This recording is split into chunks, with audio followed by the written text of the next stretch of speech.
నమస్కారం Amaravati TV news కి స్వాగతం. ఈనాటి వార్తా విశేషాలు. డొంగరోడ్డు యూత్ ఆధ్వర్యంలో వినాయకునికి ప్రత్యేక పూజా కార్యక్రమం నిర్వహించడం జరిగింది. కార్యక్రమానికి ముఖ్య అతిథిగా ఎమ్మెల్యే మహమ్మద్ నజీర్ హాజరయ్యారు. మాజీ కార్పొరేటర్ గోల్ల ప్రభాకర్, తెలుగుదేశం పార్టీ ముఖ్య నాయకులు, కార్యకర్తలు, అభిమానులు పాల్గొన్నారు.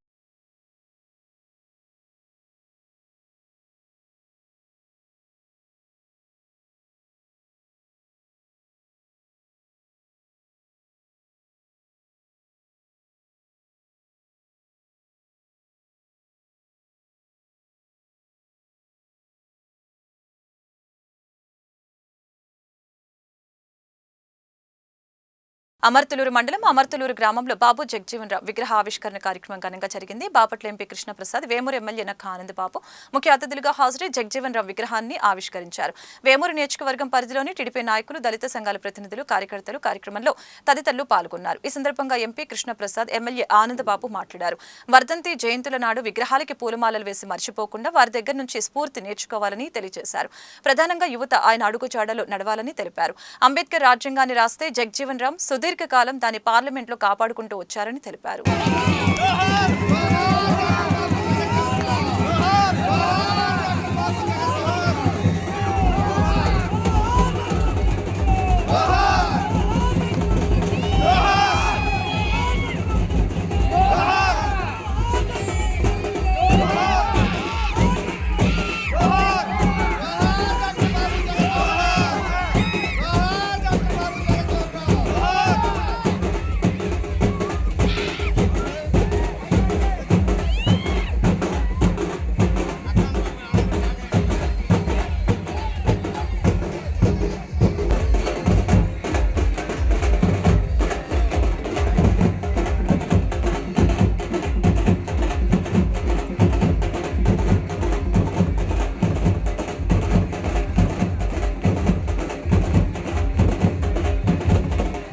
వాతావరణం చేస్తున్నారు. సభాధ్యక్షులు వారు సుకుమార్ గారు, సభను అలంకరించిన మిగతా పెద్దలు, గ్రేస్ ఫౌండేషన్ చలం రాజు గారు, మరి ఎంఆర్పిఎస్ మిత్రులు సతీష్ మాదిగ, సుధీర్ మాదిగ, ఆనంద్ మాదిగ, ఎంపీపీ గారు, చాలా చాలా సంతోషంగా ఉంది మీ అందరితోని. మరి మీ అందరు కూడా నా నమస్కారం చెప్పుకుంటున్నాను. మిత్రులారా, భారత చరిత్ర తిరగదోడి చూస్తూ ఉంటే ఎన్నో విషయాలు మనకు తెలుస్తూ ఉన్నాయి. ఇప్పుడే సుకుమార్ గారు, మిగతా వక్తలు కూడా చాలా చాలా విషయాలు చెప్పారు. ఆ రోజు డాక్టర్ బాబాసాహెబ్ అంబేద్కర్ గారు కుల వివక్షల్ని ప్రతి అడుగున ప్రతిరోజు ఎదుర్కొంటూ ఒక సైనికుడు లాగా ముందుకు వెళ్తూ, అసలు యాక్చువల్లీ ఆయన పుట్టింది కూడా ఒక మధ్యప్రదేశ్ ఎక్కడ మహారాష్ట్రలో పుట్టి ఆ తర్వాత చదువుకున్నది మహో అనే ఒక ప్లేస్లో. అక్కడ ఒక మిలిటరీ హెడ్ క్వార్టర్సే ఉంటుంది.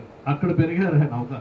నిజంగా ఒక సైనికుడు లాగా ఆయన పనిచేసి మొత్తము భారతదేశాన్ని ఎదిరించి మనందరికీ ఒక రాజ్యాంగం కలిగించి, ఆ రాజ్యాంగంలో మిగతా వాళ్ళతోని సమానంగా మన అందరికీ ఓటు హక్కు ఇప్పించడము, లిబర్టీ ఇప్పించడము ఆయన చేశారు. చెప్పినట్టుగా అమర్తూరు గ్రామంలో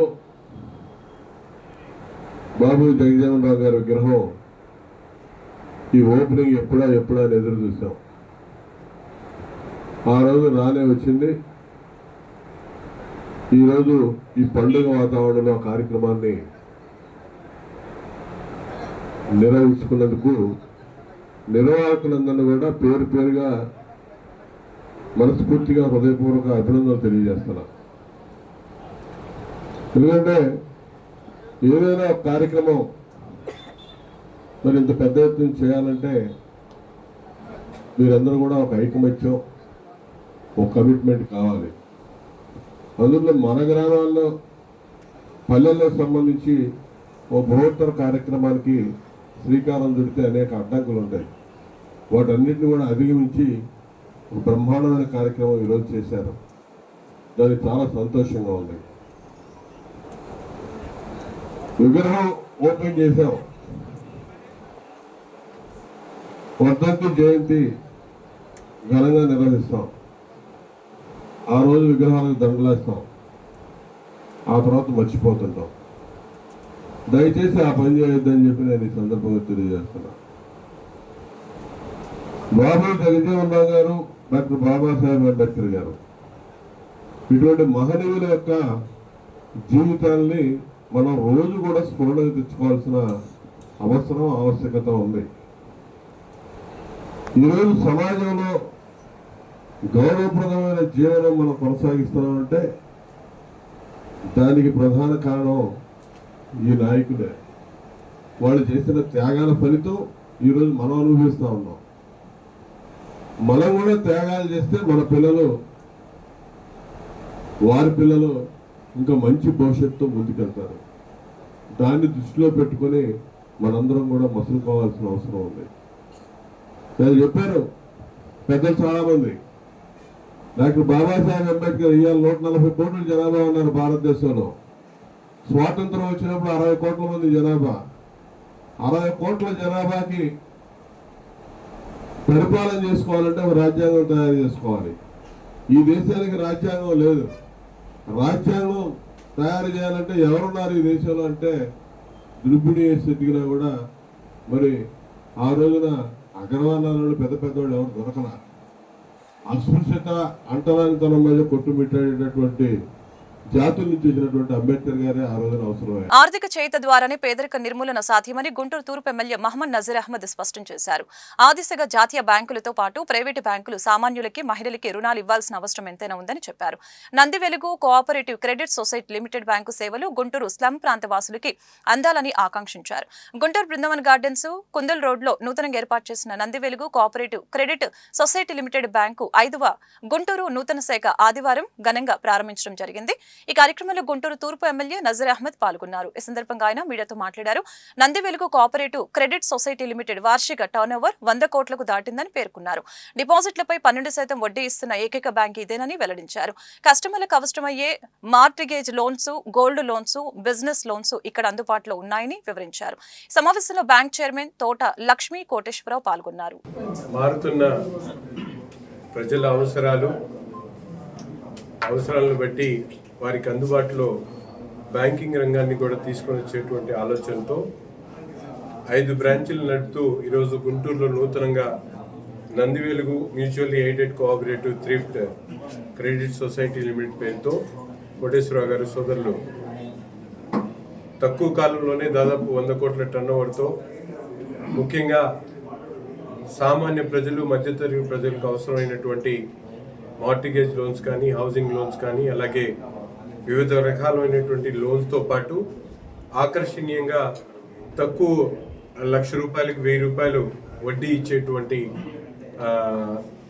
ఈ స్కీమ్ని కూడా ఈరోజు ఈ బ్యాంక్లో ఇంట్రొడ్యూస్ చేస్తూ ఈ ప్రాంతంలో అనేక ప్రజలందరికీ కూడా అందుబాటులో ఉండేటువంటి విధంగా గోల్డ్ లోన్స్తో అన్ని రకాల బ్యాంకింగ్ సర్వీసెస్ ఇస్తున్నటువంటి నంది వెలుగు బ్యాంకు ముందుకు సాగాలని, మరింత డెవలప్ అవ్వాలని చెప్పి కోరుకుంటూ చైర్మన్ కోటేశ్వరరావు గారికి హృదయపూర్వకమైనటువంటి శుభాకాంక్షలు తెలుపుతాము. మహిళలకి వాళ్ళ స్వయం సమృద్ధి అంటే వాళ్ళ కాళ్ళ మీద వాళ్ళు నిలబడేటట్టుగా వాళ్ళకి అన్ని రకాల అంటే వాళ్ళల్లో మిషన్ కుట్టే వాళ్ళు ఉంటారు, చిన్న చిన్న షాపులు పెట్టుకునే వాళ్ళు ఉంటారు, టిఫిన్ సెంటర్లు నడుపుకునే వాళ్ళు ఉంటారు. వాళ్ళకి ఆ 10,000, 20,000 అనేది చాలా ఎక్కువ. అది అందించగలిగితే వాళ్ళు బ్రహ్మాండంగా వాళ్ళ పిల్లల్ని చదువుకోవడానికి అయితేనేమి అన్ని రకాలుగా మేము తోడ్పాటును అందిస్తూ ఉంటాము. ఈ సదవకాశాన్ని గుంటూరు రజక ఉద్యోగుల ఆత్మీయ సమావేశం గుంటూరు రెవెన్యూ కళ్యాణ మండపం నందు నిర్వహించడం జరిగింది. ఈ సమావేశానికి ముఖ్య అతిథులుగా ఆంధ్రప్రదేశ్ లెజిస్లేటివ్ కౌన్సిల్ సభ్యులు దువ్వారపు రామారావు, పశ్చిమ నియోజకవర్గ MLA Galla Madhavi, ad hoc committee chairman Kakala Ramu, ad hoc committee convener P Durga Prasad పాల్గొన్నారు. ఈ సందర్భంగా వారు మాట్లాడారు. తెలుగుదేశం ప్రభుత్వ హయాంలో రజకుల సామాజిక వర్గం అభివృద్ధి చెందడానికి ఆర్థికంగా అండగా నిలిచింది. వైసీపీ ప్రభుత్వం వచ్చిన తర్వాత ఆ నిధుల్ని దుర్వినియోగం చేసింది. రజక సామాజిక వర్గం అన్ని రంగాలలో అభివృద్ధి చెందడానికి తెలుగుదేశం పార్టీ సహాయ సహకారాలు అందిస్తోంది. రజక సామాజిక వర్గం ఎదుర్కొంటున్న సమస్యల్ని తీర్చడానికి తెలుగుదేశం పార్టీ ముందుంటుందని తెలిపారు. ఈ కార్యక్రమంలో రాష్ట్ర వ్యాప్తంగా ఉన్న రజక ఉద్యోగస్తులు పాల్గొన్నారు. కళ్యాణ మండపంలో రాష్ట్ర వ్యాప్తంగా వివిధ ప్రాంతాల నుంచి రజక ఉద్యోగ సంఘం వారు ఉద్యోగులందరూ కూడా ఈ సామాజిక వర్గానికి చెందిన ఉద్యోగులందరూ సమావేశం జరిగింది. రజక సామాజిక వర్గానికి చెందిన నేను ఇందులో పార్టిసిపేట్ చేయడం జరిగింది. వారి సమస్యల్ని వారు ఎదుర్కొంటున్న ఎన్నో రకాలైన అవమానాల్ని ఈరోజు తెలియపరచడం జరిగింది. అదేవిధంగా ఒక ఆత్మీయ సమావేశం, వారి సామాజిక వర్గానికి చెందిన వ్యక్తిని కాబట్టి వారు ఎంతో ఆనందంగా సన్మాన కార్యక్రమాన్ని ఈరోజు నిర్వర్తించారు. అయితే ఇప్పటికే వెనకబడిన కులాల వారు ఎదుర్కొంటున్న ఎన్నో సమస్యల్ని మేము పరిష్కరిస్తూ వస్తూ ఉన్నాము. మొన్న బీసీ డిక్లరేషన్ ఫామ్లో కూడా చంద్రబాబు నాయుడు గారు రక్షణ చట్టాన్ని కానివ్వండి, లేదంటే రజకుల్ని ఎస్సీలోకి చేర్చాలి అనే ఒక చట్టాన్ని కానివ్వండి మేనిఫెస్టోలో అందించడం జరిగింది. సో వాటన్నిటి దృష్టిలో పెట్టుకొని ప్రతి ఒక్క హామీని కూడా నిర్వర్తించే ప్రయత్నం చేస్తూ ఉన్నాము. ఇప్పటికే ఉద్యోగుల పరంగా తీసుకుంటే సిపిఎస్ని రద్దు చేస్తామని చెప్పి హామీ ఏదైతే ఇవ్వడం జరిగిందో అది చేశారు. ఇటు ఉద్యోగుల పట్ల కానివ్వండి, సామాజిక వర్గాల పట్ల కానివ్వండి, టీడీపీ గవర్నమెంట్కి, కూటమి గవర్నమెంట్కి ఎంత నిబద్ధత ఉందో మనం చూస్తూ ఉన్నాము. అదేవిధంగా ఈరోజు ఒక చాకలి ఐలమ్మగా నన్ను ఇక్కడ ప్రతి ఒక్కరూ కూడా తమ హక్కును చేర్చుకున్నారు. రజక సామాజిక వర్గానికి చెందిన తమ సోదరిగా వారు నన్ను మనసులో పెట్టుకున్నారు. కాబట్టి వీరందరికీ కూడా ప్రత్యేకమైన కృతజ్ఞతలు, ధన్యవాదాలు తెలుపుకుంటూ ఈ యొక్క అద్భుతమైన కార్యక్రమానికి నన్ను అతిథిగా ఆహ్వానించి ఘన స్వాగతం పలికి నాకు ఈరోజు సన్మాన కార్యక్రమం చేసినందుకు కూడా దీని నిర్వాహకులందరికీ కూడా పేరు పేరున ధన్యవాదాలు. గుంటూరు నగరంలో ఈరోజు జరిగిన రాజకీయ ఉద్యోగుల ఆత్మీయ సదస్సుకు రావడం అనేది ఒక ఆనందంగా ఉంది నాకు. సుదూర ప్రాంతాల నుంచి వచ్చారు. కర్నూలు, అనంతపురం, నెల్లూరు, కడప ఏరియా ప్రాంతాల నుంచి వచ్చారు. నెల్లూరుగా రజక సామాజిక వర్గ పరంగా ఒక ఐక్యత కోసం సమావేశం ఏర్పాటు చేసుకోవడం అనేది ఒక శుభపరిణామం. ఏదైతే రజక సమాజ వర్గానికి అనేక ప్రాధాన్యత అంశాలు ఉన్నాయో అదే దాని ప్రకారమే రజక ఉద్యోగులు కూడా అనేక సమస్యలు ఉన్నాయి. వాళ్ళు ఒక ఐక్యతగా ముందుకు రావడం అనేది వాళ్ళకి ఒక విధంగా మంచిది. రాజకీయంగా కూడా జగన్ లాంటి అసమర్థ వ్యక్తి అప్పుడు సీఎం ఎలా అయ్యారు అని మంత్రి సత్యకుమార్ ప్రశ్నించారు. ఏపీలో గతంలో 17 వైద్య కళాశాలల నిర్మాణాన్ని ప్రారంభించారని చెప్పారు. 4 ఏళ్లైనా ఒకటి పూర్తి చేయలేదని మండిపడ్డారు. సగానికి పైగా కళాశాలల నిర్మాణం పునాది దశలోనే ఉందని చెప్పారు. నిర్మాణం పూర్తి కాకుండానే గతేడాది రాజమహేంద్రవరం కళాశాలని ప్రారంభించారని గుర్తు చేశారు. ప్రస్తుతం 2వ సంవత్సరం విద్యార్థులకి తరగతి గదులు లేవని, తాత్కాలిక భవనాల్లో నడపాల్సిన పరిస్థితి నెలకొందని పేర్కొన్నారు. పులివెందుల వైద్య కళాశాలలో 48% బోధనా సిబ్బంది లేరు. విద్యార్థుల్ని ఎక్కడ చదివించాలి? జగన్ సార్, షెడ్ల కింద గదులు ఏర్పాటు చేసిన పాఠశాలలు ఎవరు చెబుతారు? మీరు చెబుతారా? విద్యార్థుల భవిష్యత్తుతో ఎందుకు ఆడుకోవాలని అనుకుంటున్నారు?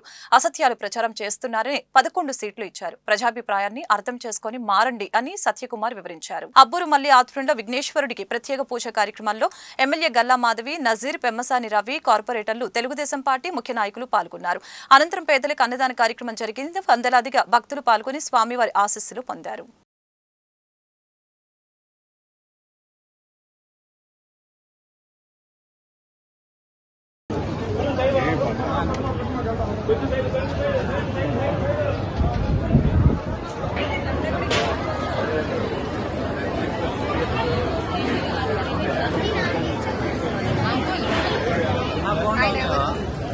ఎంపీ గారు వాళ్ళ ప్రజలు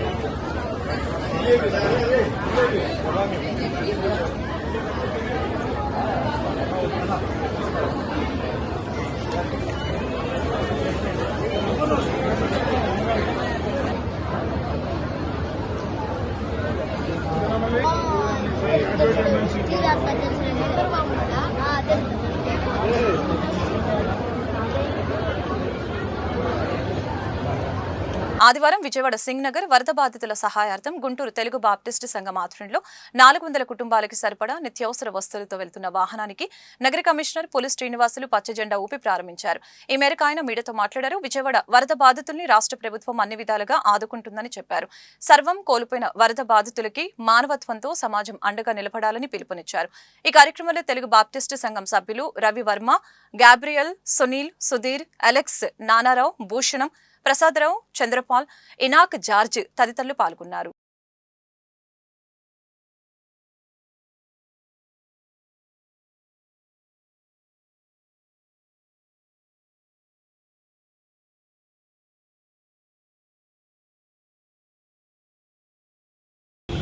గుంటూరు నగరంలో తెలుగు బాప్టిస్ట్ సంఘం తరఫున మరి ఇటీవల విజయవాడలో వచ్చినటువంటి వరద బాధితులకి, ముఖ్యంగా క్రైస్తవ సోదరులకి వాళ్ళు ఒక 400 ఫ్యామిలీ కిట్స్, అంటే ఎసెన్షియల్ కమోడిటీస్, బియ్యం, కందిపప్పు, నూనె వగైరా ఒక్కొక్కటి దగ్గర 1000 రూపీస్ వర్త్ ఉన్నటువంటి కిట్, ఒక 400 కిట్లు తయారు చేసుకుని సంఘం తరఫున అక్కడ అందించడానికి వాళ్ళు బయలుదేరుతున్నారు. ఈ సందర్భంగా నేనేం చెప్తానంటే, నేను దాదాపు 12 రోజులు అక్కడ వర్క్ చేసి వచ్చాను. ఈ వరద బాధితులకు సంబంధించి ముఖ్యంగా శానిటేషన్, అక్కడ ఉన్నటువంటి ఆ కుటుంబాలు, బాధితులు ఎవరున్నారో వాళ్ళ డ్రింకింగ్ వాటర్, ఫుడ్ అవన్నీ కూడా మానిటర్ చేసుకుంటున్నారు. చాలా దయనీయమైనటువంటి పరిస్థితుల్లో ఉండిపోయారు. అంటే అక్కడ వాళ్ళు అది ధనవంతుల పేదవాళ్ళు అనేది పక్కన పెడితే ఎవరైనా సరే ఆ వరదల్లో ఇబ్బందులు పడ్డ సందర్భాలు ఉన్నాయి. అఫ్కోర్స్ ప్రభుత్వం, గౌరవ ముఖ్యమంత్రి గారు చొరవతో అధికార యంత్రాంగం అంతా కూడా డే అండ్ నైట్ వర్క్ చేసి వాళ్ళందరూ నార్మల్ జీవితం రావడానికి అనేక రకాలుగా మరి తోడ్పాటు అందించడం. మరి గుంటూరు తెలుగు బాప్టిస్ట్ సంఘం కనువారు తోట పక్షంగా ఆ సంఘంలో ఉన్నటువంటి అనేక క్రైస్తవ కుటుంబాలు గడిచినటువంటి 2 వారాల క్రితం మన యొక్క రాష్ట్రంలో విజయవాడ ప్రాంతంలో వచ్చినటువంటి వరద బాధితుల పరిస్థితులలో మరి అక్కడ ఉన్నటువంటి అనేక మంది కుటుంబాలను మా వంతుగా మేము సహాయం చేయటానికి సిద్ధపడి ఈ దినాన వారికి కావలసినటువంటి ఆహార సంబంధమైనటువంటి వస్తువులను వారికి అందించడానికి సంఘపక్షంగా ముందుకొచ్చాము. Amma Nanna charitable trust Shri Venkateswara walkers welfare association ఆధ్వర్యంలో పలు సేవా కార్యక్రమాలు జరిగాయి. లంక గ్రామాలలోని వరద బాధితులకి సుమారుగా 5 లక్షల విలువ చేసే నిత్యావసర వస్తువుల్ని 910 కుటుంబాలకి అందజేశారు. గుంటూరు నుంచి ఈ వాహనాన్ని ఎమ్మెల్యే గల్లా మాధవి జెండా ఊపి ప్రారంభించారు. ఈ సందర్భంగా ఎమ్మెల్యే మాట్లాడుతూ వరదలు చాలా మంది జీవితాల్లో నష్టాన్ని, వేదన్ని కలిగించాయని చెప్పారు. ప్రకృతి విపత్తు సమయంలో చేయి కలిపితే ఎలాంటి విపత్తునైనా ధీటుగా ఎదుర్కొనవచ్చని చెప్పారు. Trust founder chairman CH Poturaju మాట్లాడుతూ ఆకలితో అలమటిస్తున్న వారి ఆకలి తీర్చడమే మా లక్ష్యమని తెలిపారు. భవిష్యత్తులో కూడా ఆకలితో ఉన్న పేదలకి ఆకలి తీర్చడంలో ముందుంటామని అన్నారు. ఈ కార్యక్రమంలో Amma Nanna charitable trust secretary Mahipati Ramanjaneyulu, గౌరవాధ్యక్షులు వేములపల్లి విఠల్ మరియు కార్యవర్గ సభ్యులు పాల్గొన్నారు.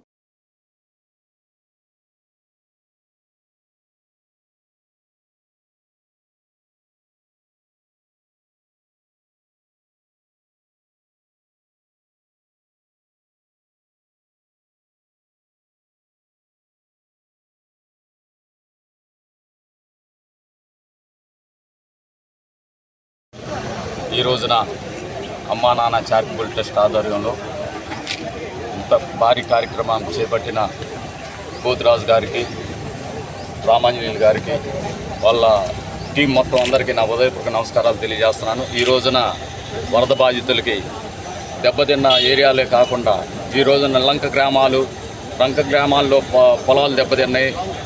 రైతులు అనేక ఇబ్బందులు పడుతున్నారు. గ్రామ ప్రజలు కూడా అనేక ఇబ్బందులు పడుతున్నారు. ఈ ఇబ్బందులను గమనించి అమ్మా నాన్న చారిటబుల్ ట్రస్ట్ వారు ఇలా ప్రజలకు చేయడం చాలా నేను గర్వంగా చెప్తున్నాను. ఈరోజు అమ్మా నాన్న చారిటబుల్ ట్రస్ట్ వారు, అలాగే వెంకటేశ్వర వాకర్స్ అసోసియేషన్ వరద ముంపు ప్రాంతాల్లో ఇబ్బంది పడిన కుటుంబాలందరికీ కూడా నిత్యావసర సరుకులను అందించే ఒక అద్భుతమైన కార్యక్రమాన్ని చేపట్టారు. విఠల్ గారి ఆధ్వర్యంలో వాళ్ళ బృందం మొత్తం కలిసి ఈరోజు 900 మంది కుటుంబాలకి నిత్యావసర సరుకుల్ని లంక గ్రామాలకి చేరవేసే ప్రయత్నం చేస్తున్నారు.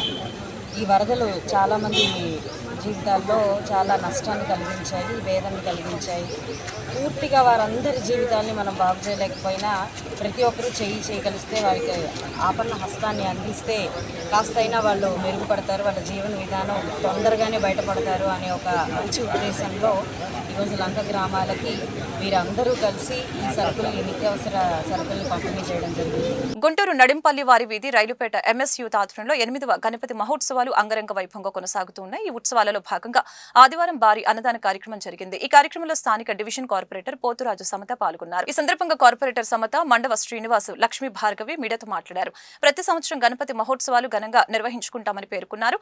గణపతి ఆశీస్సులతో రాష్ట్రం సుభిక్షంగా ఉండాలని, ప్రజలు సుఖ సంతోషాలతో వర్ధిల్లాలని ఆకాంక్షించారు. కార్యక్రమంలో ఎంఎస్ యూత్ సభ్యులు మండవ సుబ్రహ్మణ్యం దంపతులు, కోటేశ్వరరావు, పార్థసారథి, డి శ్రీనివాసు, గోపి, ప్రసంగి, పవన్ తదితరులు పాల్గొన్నారు. రైల్పేట నడింపల్లి వారి వీధిలో ఎంఎస్ యూత్ వారి ఆధ్వర్యంలో 8వ వినాయక చవితి మహోత్సవాలు జరుగుతున్నాయండి. 9 రోజులుగా ఈ కార్యక్రమాన్ని చేస్తున్నాము. ఈ 9 రోజులు నవహారతులు, ఇవాళ లాస్ట్ రోజు అన్నదానం, హోమాలు అన్నీ జరుగుతున్నాయి. 2000 మందికి అన్నదానం చేస్తున్నామండి. భక్తులందరూ వచ్చి స్వామివారి ప్రసాదం స్వీకరించాలి. రేపు సోమవారం సాయంత్రం స్వామివారి ఊరేగింపు మేళతాళాలతో జరుగుతుంది. లడ్డూ వేలం పాట కూడా జరుగుతుంది. అందరూ వచ్చి అంగరంగ వైభవంగా స్వామివారి ఆశీస్సులు పొందాలని. రైల్పేటలో నడింపల్లి వారి వీధిలో ఎంఎస్ యూత్ వారి ఆధ్వర్యంలో ఇక్కడ నడింపల్లి వారి వీధిలో వినాయక చవితి ఉత్సవాలు 8 సంవత్సరాలుగా ఘనంగా జరుగుతున్నాయండి. ఈ రోజు 2000 మందికి అన్నదాన కార్యక్రమం జరుగుతుంది. అందరూ కూడా విచ్చేసి ఇక్కడ తీర్థ ప్రసాదాలు కానీ అన్నదానంలో కానీ పాల్గొనడం కానీ జరిగింది. రేపు సాయంత్రం వినాయకుడి నిమజ్జన కార్యక్రమం, అంతేకాకుండా లడ్డు వేలం పాట కూడా జరుగుతుంది. తప్పకుండా ఈ చుట్టుపక్కల ఉన్న కొత్తపేట కానీ రైల్పేట వాళ్ళందరూ కూడా వచ్చి స్వామివారి ఆశీస్సులు తీసుకొని లడ్డు వేలం పాటలో కానీ నిమజ్జన కార్యక్రమంలో కానీ పాల్గొని విజయవంతం చేయవలసిందిగా కోరుతున్నాం. టీడీపీ కేంద్ర కార్యాలయంపై దాడి కేసులో అరెస్ట్ అయిన మాజీ ఎంపీ నందిగం సురేష్ ని విచారణ కోసం మంగళగిరి పోలీసులు 2వ రోజున పోలీసు కస్టడీకి తీసుకువచ్చారు. ఈ కేసులో నందిగం సురేష్ ను అరెస్టు చేసిన తర్వాత పోలీసులు విచారించారు. పొంతనలేని సమాధానాలు చెప్పడంతో ఆయన నుంచి మరింత సమాచారం రాబట్టేందుకు పోలీసులు కస్టడీ కొరకు మంగళగిరి న్యాయస్థానంలో పిటిషన్ దాఖలు చేశారు. పోలీసుల వాదనల్ని పరిగణలోకి తీసుకున్న న్యాయస్థానం కస్టడీకి అనుమతినిచ్చింది. ఈ నేపథ్యంలో ఆదివారం జిల్లా జైలు నుంచి నందిగం సురేష్ ను అదుపులోకి తీసుకుని గుంటూరు ఆసుపత్రికి తరలించారు.